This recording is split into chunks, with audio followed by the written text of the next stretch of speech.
uretse gukuramo iyi video buriya amakuru nicyo kintu cya mbere kiza kibaho. Ese nawe ujya wibaza niba gukora amafaranga online bishoboka? Yego birashoboka. Muri video tugiye kurebera hamwe AI eshatu zagufasha gukora amafaranga online nta gishoro. Ndajya nkubwira AI, nkubwire n'uburyo iyo AI yagufasha gukora amafaranga ndetse n'uburyo watangira kuyikoresha ugatangira kuyibyaza amafaranga. Akenshi wagiye wumva ngo hari AI nyinshi ziri hano mu Rwanda, ni AI nyinshi ziri ku isi, ariko hari AI naguhitiyemo AI eshatu zagufasha gukora amafaranga online nta gishoro, ndetse zagufasha no mu buzima busanzwe ukabasha kuba wazigiraho ibintu byinshi. Hari ibintu umuntu aba akeneye mu buzima, hari ibyo nyine umuntu aba akeneye ashobora kwigira kuri izo AI. Niyo mpamvu icyo usabwa ni ugukurikira kuva iyi video itangiye kugeza irangiye kugira ngo usobanukirwe izo AI eshatu n'uburyo wazibyaza umusaruro. Ibintu byo kwihutisha video, iyo ugeze kuri video yigisha ibintu nk'ibi ntabwo aba ari byo. Ikintu cya mbere ni ukwiga amakuru, nicyo kintu cya mbere, ukamenya uburyo ugiye kubyaza izi AI ukoresha tunakujogoreye cyangwa se naguhitiyemo, ukabasha kuba wazibyaza umusaruro nawe nyuma y'igihe ugatangira ukazikoresha ukaba wabona amafaranga. Kandi ibi bintu ugiye kubwira uranshimira nyuma. Hari ibintu umuntu avuga ukagira ngo ni scam, gusa ibi nta scam irimo. Ntabwo ndi butinde mu magambo menshi, rero reka nze dutangire na AI ya mbere, nawe wige uburyo watangira kuzibyaza akavagari k'amafaranga. Let's go. AI ya mbere ariyo bita AI, tugiye guhera kuri AI ya mbere yo bita in video AI. Iyi in video AI wakibaza ngo ikurute. Iyi video AI icyo ngusaba ni ugukurikira step by step kuri YouTube channel ya Smart Tech 50, kuko nta handi uzakura ibintu byiza cyane. Urabona urugero, reka nze nkwereke urugero. Tugiye guhera kuri iyi ya in video AI. Iyi in video AI niyo imereyeho, niyo ya gatatu tugiye guheraho tumanuka, tumenye ngo ni izihe AI eshatu nziza zagufasha gukora amafaranga online nta gishoro bigusabye, kandi zikagufasha gukorera amafaranga online nta gishoro bigusabye, kandi amafaranga menshi atubutse. Ikiza ki AI, iyi ni video iri free. Gucreatinga utu video twa AI turi free, nka tura mugiye mubona kuri social media, mugiye mubona kuri TikTok, Instagram, Facebook, Twitter, n'izindi mbuga, YouTube. Urugero reka nze wenda dufate nk'iyi channel, reka nze mbibereke. Reka nze, urabona nk'iyi channel narindiho, ndagira ngo ukurikire step by step guys. Icyo ngusaba ni ukutihutisha video, icyo ngusaba ni ukumva gusa, ugatega amatwi ukumva ukuntu nawe wabyaza internet umusaruro. Wowe wahisemo gukanda subscribe kuri channel ya Smart Tech 50, cyangwa se ugakanda izogera kugira ngo buri ko twauploadinze video ujye ubona notification mu ba mbere. Ni ibintu bizagufasha cyane, ko n'ubumenyi bwinshi cyane uzigira kuri iyi channel ya Smart Tech 50. Intego yacu ni ukubyaza internet umusaruro, tukarebera hamwe iby'ikoranabuhanga, uburyo twakoresha AI tukazibyaza umusaruro, uburyo twakoresha telefone zacu, uburyo twakirinda virus runaka. Ni ibintu byinshi uzabonera kuri channel ya Smart Tech 50. Icyo usabwa weho cyonyine ni ugukanda subscribe, ukanda like, igitekerezo cya nyunganizi ukabishiraho muri comment, kugira ngo ugakanda n'izogera kugira ngo buri ko twauploadize video tujye tubona notification. Icyo ushaka ko tuzagukoreraho gisiga muri comment, tuzagikukoreraho. Niba uri kubona iyi video igize ikintu igufasha, nabyo ubyandike muri comment. Urabona nk'iyi channel yitwa Faster Prime Time. Iyi channel urabona ko yatangiye mu gihe, urabona ko yatangiye 2022. Yina kuri step by step 2022 niho iyi channel yayitangiye. Nureba mu byukuri utonashiraho n'utu video twa ma AI, kubona ko utonashiraho utu video twa AI gusa. Nituza hano muri gwa rubuga Shosho Blood rudufasha kumenya amafaranga abantu bahembwa kuri YouTube. Urabona ko uyu muntu byibuze mu gihe kingana n'ukwezi, urabona uku kwezi ko yujuje yagize abasubscribe 9,000. Turebeye kuri aka gaca no koroheje, hari izindi zininjiza amafaranga menshi, wenda turafatira urugero ku yindi channel runaka. Urabona ko yinjije muri uku kwezi, yinjije views 6,300,300, agira abasubscribe ibi ni total amount y'ibintu byose yujuje. Reka nze turebe muri uku kwezi ngo yujuje, ndabona muri uku kwezi ndabona muri uku kwezi bidahari, ariko urabona ko dore ngibi yagira ngo kuri K Sebastien urabona ko yagize views 525 muri gihe kingana n'iminsi 30 nk'uko uri kubibona. Noneho barakubwira ko ingano y'amafaranga azahembwa ari ukuva ku madolari 131 kugera ku madolari 2,000 n'ibihumbi 2,110. Urabona ko azinjiza nyine agera ku madolari ibihumbi, kuva ku madolari 131 kugera ku madolari 2,100. Kandi nituza tukareba idolari buno rigeze ku 1,400, idolari rigeze ku 1,475 gukuba amadolari wenda 130, hajya twabonye 133 wenda ni urugero, kaze tubare gano. Urukona ko azinjiza ibihumbi 90, ibihumbi 193 n'amafaranga 225 muri uku kwezi. Hagati nyine aya ngaya nayo baba baragiye bakareba nyine ni ukuva n'ingano kuva aha kugera, ashobora kwinjiza, azinjiza hagati y'amadolari 131 kugera ku madolari 2,000. Urumva agize amadolari 2,000, nawe urabyumva nyine, tuje tugakuba nahani 2,000, nawe urabyumva, tuje tugakuba 2,000 by'amadolari, nawe uri kubona amafaranga arimo, urabona ko ari 2,250,000. Guys, rero nawe tangira ukoreshe AI uza ugakreatinga utoto video. Iyi AI niba ushaka ko hari uburyo burambuye, izi ni zimwe muri AI eshatu nabateguriye zizewe wakora amafaranga online nta gishoro. Iyi ni AI ya mbere turebye yitwa AI in video, kandi ikiza ki AI iri free. Ikiza ki AI iri free, ntabwo ari za AI zishuza. Gusa hari igihe kigera ntabwo najyaho ngo nkubeshe, kuko nshaka kuzubaka ibigwi tukava kuri musubscribe 0 tukazagera ku musubscribe 1,000,000 bibaye bishoboka, ubaye usharinze iyi video ku bantu b'inshuti zawe bose uzi neza ko bashaka kubyaza internet umusaruro nta gishoro basabye. Gusa igishoro nanone bishobora kuzakigusaba, kuko urabona nk'iyi AI in video hari uburyo ushaka gukora akavideo karamara igihe kirekire bakaba bakwishyuza. Rero ushobora no gukoresha uburyo bwa poro mu gihe arega nimukajye, nta bintu bibaho iyo udashoye umwanya ushora amafaranga, kandi ushora n'umwanya ugashora n'amafaranga. Mu gihe YouTube yatangiye kuguhemba warakoze utuvideo nka tura twa AI, ni ushake andika muri comment niba ushaka ko iyi AI video nzakwereka uburyo bayicreatinga mo video. Uyu munsi nabateguriye AI eshatu, ni ukuzivugaho, ntago ari kubereka uburyo zikorwa. Niba ushaka ko nzakwereka uburyo bayikoresha n'uburyo bakreating utu video, n'uburyo hari indi AI ndakwereka ibigufashamo nanone, ikaba yagufasha uburyo wa creating videos muri AI ya in video AI, noneho nabyo nkabigufashamo.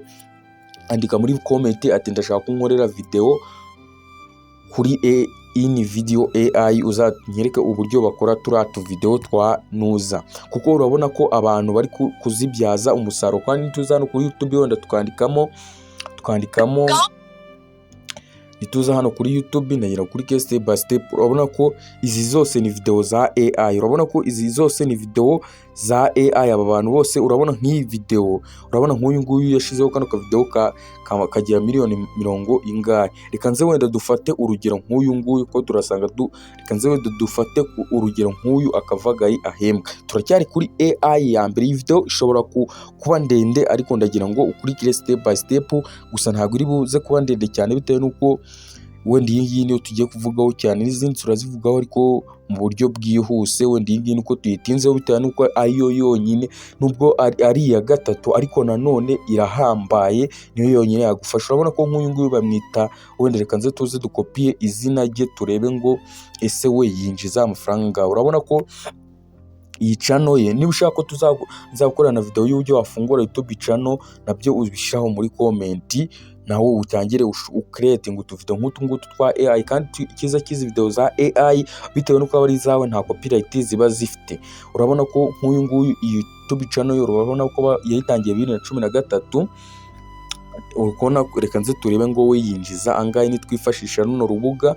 Uru ni urubuga rwashyizweho na YouTube wifashisha mu kumenya amafaranga abasitari bahembwa cyangwa se abantu bakora kuri social media bahembwa, cyane cyane ku rubuga rwa YouTube. Turaza dusacinga, reka nze turebe ko yabishizemo. Hari abantu baba batarabishizemo, reka nze turebe. Hari umuntu ushaka amakuru ye kwa runo rubuga nyine ukayabura, hari umuntu ushaka amakuru ye ukayabura. Nze cacinga ndebe, ndabona yaragize total views miliyoni 800 na zingaye gusa. Bari kutubwira this create is already in our taps. Kubona ko kumubonaho amakuru, kubona ko bigoye. Kanze wenda dukopiye iri zina rye, urabona ko kumubonaho amakuru bigoye. Hari abantu nyine baba batarabishizemo, badashaka ko umuntu yamenya amafaranga bahembwa kuri social media. Kuri step by step. Iyi video iri bube ndende, ariko ibe ndende usobanukiwe ibintu byose. Kanze tuze twakopiye ya zina rye, tuze tumusearching turebe niba turi mu bubone. Urabona nguyu, kanze tumukandeho turebe niba yarabigaragaje, niba atarabihishe. Analiza mind easy, urabona ko nawe biri kwisearchinga. Reka nze turebe, kanze turebe uyu nguyu wahembwa akavagari. Urabona ko bakubwira ngo yagize abasubscribe bangana kuva yahanga iyi channel, yagize miliyoni 876 muri views 876 yagize abasubscribe, yagize abasubscribe 1,300,000, video 427.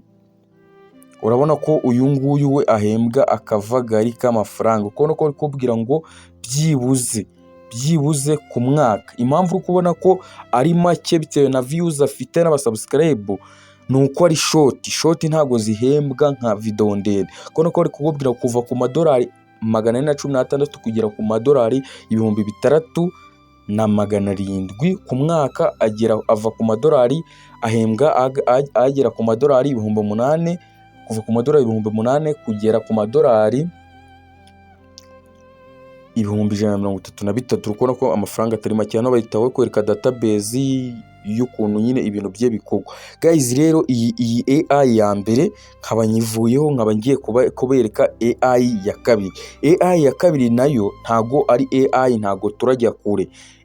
Ndi kubereka AI zabafasha gukora amafaranga online. Ndakeka ntago ari bwo bwa mbere wakumva AI bita Suno AI. Suno AI noneho yo biroroshe kuyikoresha cyane. Ndakeka ntago Suno AI umaze igihe kirekire wumva indirimbo za Suno AI kuri YouTube. Urugero kanze wenda tuze hano kuri YouTube kugira ngo ubibone, unamenye abantu bakora zira ndirimbo uburyo binjiza akavagari. No mu Rwanda byagezeho barazikora, uburyo binjiza akavagari k'amafaranga. Nituze tugasacinga Suno wenda kanze dusacinge AI music kugira ngo ubibone. AI music kugira ngo ubone ko nabo binjiza akavagari. Urabona ko uyu nguyu akora indirimbo za AI. Aba bose bakora indirimbo za AI. Nituza tugakanda hano handitse, urabona ko uyu muntu, urabona ko akora indirimbo za AI, akaba afite abamukurikira. Ukona ko afite abamukurikira. Uyu we arabyigisha. Reka nze turebe umuntu ukora indirimbo za AI atari umuntu ubyigisha. Aba bantu barabyigisha. Kanze dufate urugero rw'uyu nguyu, nagira kuri step by step. Kanze dufate urugero rw'uyu, ukona ko ari byo akora. Ukona ko afite abamukurikira, ukona ko afite abamukurikira 255. Kaze turenga iyi channel yayihanze mu gihe kingana iki. Ukona ko iyi channel yayihanze mu gihe mu 2008, bivuze ko iyi channel ni ya kera. Kanze turebe, ukona ko yagize miliyoni 56. Kanze dukopiye iri zina rye turebe ngo we yinjiza angahe yifashishije AI ya Suno mu gukereatinga indirimbo. Nituza hano kuri rwa rubuga nanone, tukaza tugasacingamo izina, ndagera kuri ke step by step kai guys, niba utarakanda subscribe kuri YouTube channel ya Simatech 250 urugomba cyane. Tuza tugashiramo rya zina rye hano hejuru, tukarikopiya tukarishiramo, tugakanda search, turategereza akanya gato. Turategereza akanya gato, kanze turikopiye.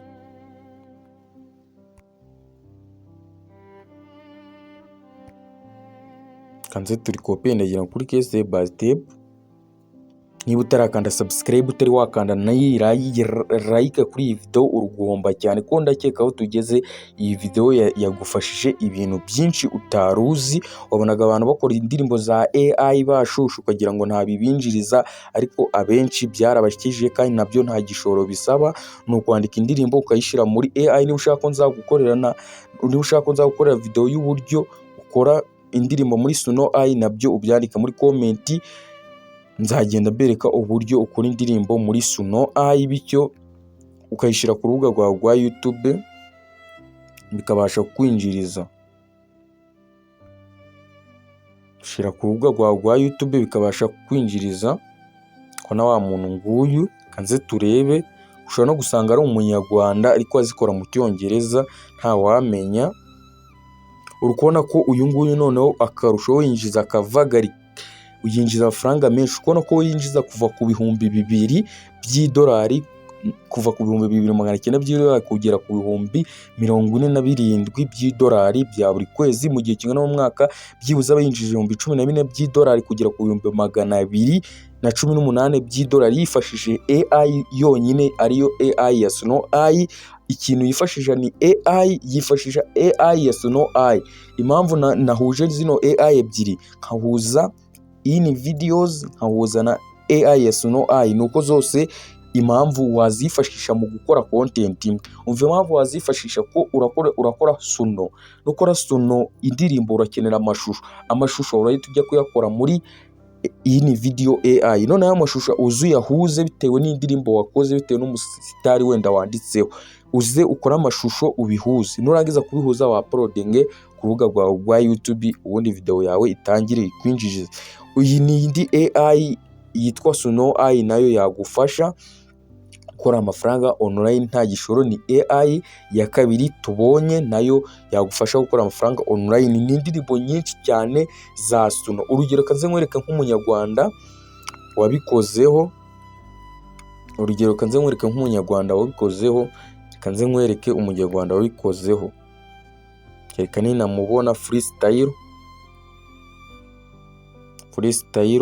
Hari n'uburyo ukora beat, zino mubona za beat, ushaka wagiye nazikorera muri Suno AI, nabyo nzabibereka. Andika muri comment ati twigisha uburyo bakoresha Suno AI byonyine gusa, mwereke uburyo bakoresha Suno AI ubundi ukayibyaza umusaruro. Kanze nkwereke umunyarwanda wabikozeho. Reba uri umunyarwanda kugira ngo ubyemere.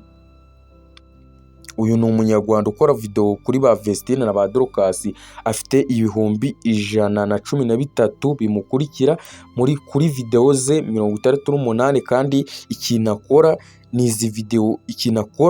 Akora tuno video twa AI gusa, yiyitirira Vestina. Ukabona ko ari Vestina Idrisse, Vestina Dorcas Idrisse, nibyo byonyine akora. Ukabona ko iyi channel ye imaze umwaka umwe. Gira kuri ke step by step guys, nuza kura mu mufuka. Ibintu bigezweho ni ugukoresha internet, ni ukubyaza internet umusaruro, niho hasigaye akazi honyine. Tuza tukifashisha runo rubuga rwa social brand, tukaza tugashiramo ya name ye. Ni umunyarwanda, kanze turebe we, kubera ari mu Rwanda zino channel twe turi kwifashisha zindi ni z'amahanga, kandi mu mahanga bagira audience, urumva biragoye cyane. Kanze turebe no munyarwanda we yinjiza angana iki. Kubona ko bakubwira ngo yinjije mu gihe cyose yakoreye, mu gihe cy'umwaka yinjiza miliyoni 7,800, abasubscribe 113 agira kuri video 68. Urabona ko we ntago yinjiza agatubutse, ariko yinjiza byibuze kuva ku madolari 26 kugera ku madolari 440 $411, ukabona byibuze ko mu gihe kingana n'umwaka azaba yinjije kuva ku gihumbi cy'idolari n'ibihumbi 500 kugera kuva ku gihumbi n'igice, kuva kuri miliyoni 1 n'igice y'idolari, kuva ku gihumbi cy'idolari kugera ku bihumbi 24 by'idolari mu gihe kingana n'umwaka. Ukabona ko bahita bakwereka ingano, ukuntu ibi viyuze, ukuntu ibintu byose byagenze. Iyi nayo iyi Snow Eye nayo watangiye kuyikoresha. Niba udafite amakuru ahagije, utazi uburyo bayikoresha, ubyandika muri comment, nzakwereka uburyo bayikoresha, uburyo bakreatingamo indirimbo ndetse n'ira ya mbere iyi ni video AI, uburyo bayikoresha nabwo bagakreatinga videos, ukaba wazishyira kuri social media, ushobora kuzishyira kuri TikTok, ushobora kuzishyira kuri Instagram, Twitter n'ahandi hose. Reka nze tujye kuri AI ya mbere. AI ya mbere rero, AI ya mbere ntago igoranye. AI ya mbere ni ChatGPT. Niyo AI ya mbere yagufasha gukora ibintu byose, ko na ziriya zose twabonye twifashisha kandi AI ya mbere iri free mu Rwanda izwi cyangwa se ku isi hose. ChatGPT iri free, nta bintu byinshi, ntago yishyuza. Izindi nyinshi ushobora gusanga nka Suno, ubundi AI Suno ntiyishyuza, gusa Suno hari umubare ntarengwa uba wemerewe ku munsi, uba wemerewe gukeya byibuze nk'indirimbo 7 ku munsi, bagahita bagufungiraho buri munsi, mbese uba wemerewe nk'indirimbo 7. ChatGPT nayo hari igihe uyikoresha bakavuga upgrade, ariko iyo bavuze upgrade ukora clear cache, nyine ukora ibintu bya clear cache, ubundi bakora ya clear cache ugahita uyujizamo indi email, ukaba wakoresha ku yindi email. ChatGPT rero impamvu ukwiye kuyigira, impamvu ariyo iri imbere ya byo, ChatGPT ishobora kugufasha gukora website, gukora prompt, ibintu byose. Nk'urugero nka buriya buryo bwo gukora video, gukora utuntu tw'udushoti hariya kwira AI in video, ishobora kugufasha kwandika prompt. Urugero rwa Snow Eye ishobora kugufasha kwandika prompt ya Snow Eye. Ibyo byose niba ushaka, andika muri comment ngo uzatwereke uburyo bakoresha Snow Eye, utwereke uburyo bakoresha in video AI, utwereke uburyo ushobora kwifashisha ChatGPT nanone mu gukora amafaranga online nta gishoro, muri ubwo buryo bwo kukwandikira prompt y'indirimbo, ukayiha insanganyamatsiko igahita kwandikira prompt y'indirimbo, utiriwe ujya kure ngo urandika ngo utiriwe ujya kure wenda ngo urajya kwandika ngo urafata ikayi wandika indirimbo bikuvune, ahubwo yo igitekerezo cyonyine gusa ikakwandikira prompt cyangwa se ikakwandikira indirimbo, ugahita uyikopiya, ugahita ushyira muri Snow Eye, ubundi Snow Eye igahita igukreatingira video byihuse cyane. Urugero reka nze nkwereke ikindi wakifashishira muri ChatGPT uyihuje na Snow Eye. Hari uburyo igukorera, wenda reka nze mbumvishe nk'akaziki nakoze ko kugira njye ko kumfasha kugira ngo njye neditinga nyine katafite copyright. Ushobora gukoresha bavuga ngo free copyright, ugasanga nyuma nyiri kugakora asigaye yishyuza, bigatuma baguha copyright. Ariko wifashishije Snow Eye wakora akaziki kawe. Hari n'umuntu ushobora kuza kuguha akazi, urugero wakoresheje nka ziriya mbuga za Upwork, influencing, uri editing, bakagusaka nk'akantu k'akazi ko editingisha, kakubwira content akora, ukaba wabasha nko byibuze nko gukora akazi hano muri Snow Eye, kakagufasha ukakamuha akakwishyura. Reka nze wenda nkumvishe kuri kano kazi nakore muri Snow Eye.